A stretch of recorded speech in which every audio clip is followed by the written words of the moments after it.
l'Italie et l'Algérie, deviennent ouvertement des puissances qui financent le terrorisme en Afrique. Écrivez ça. Par cet acte, l'Italie et l'Algérie s'assument ouvertement comme des puissances qui financent le terrorisme en Afrique, le terrorisme au Sahel. C'est la conclusion que tout être humain doué de raison, tout être humain qui a un tant soit peu le courage de la vérité doit tirer. Attention, nous parlons ici des autorités. Il ne faut pas confondre la dénonciation des actes posés par des autorités avec un conflit entre les peuples. Ce n'est pas le peuple algérien qui est responsable des tractations que le gouvernement algérien a avec les organisations terroristes. C'est la responsabilité du gouvernement algérien. Ce n'est pas le peuple italien qui est responsable des tractations que le gouvernement italien a avec des organisations terroristes. C'est la responsabilité de Mme Meloni et de son gouvernement. D'accord?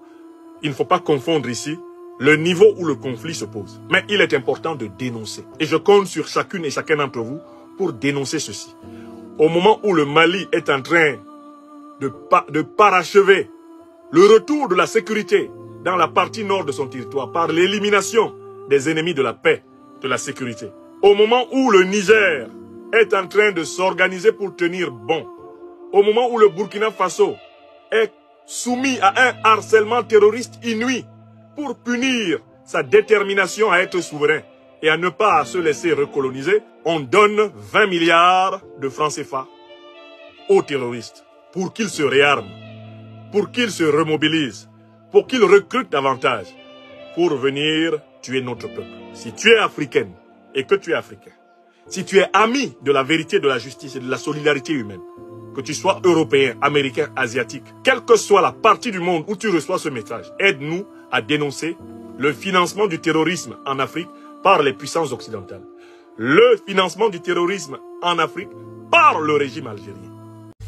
On reçoit ça. Ouais, c'est embêtant. À chaque fois que vous publiez une vidéo, vous devez avoir des notifications comme ceci.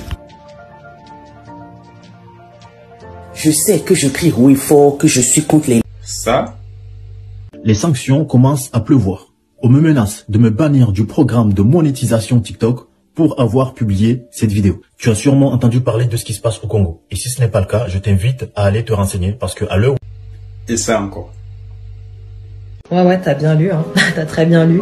Aujourd'hui, j'ai envie de dénoncer en fait cette inégalité qu'on reçoit sur les réseaux sociaux, surtout quand on est une femme et qu'on est noire.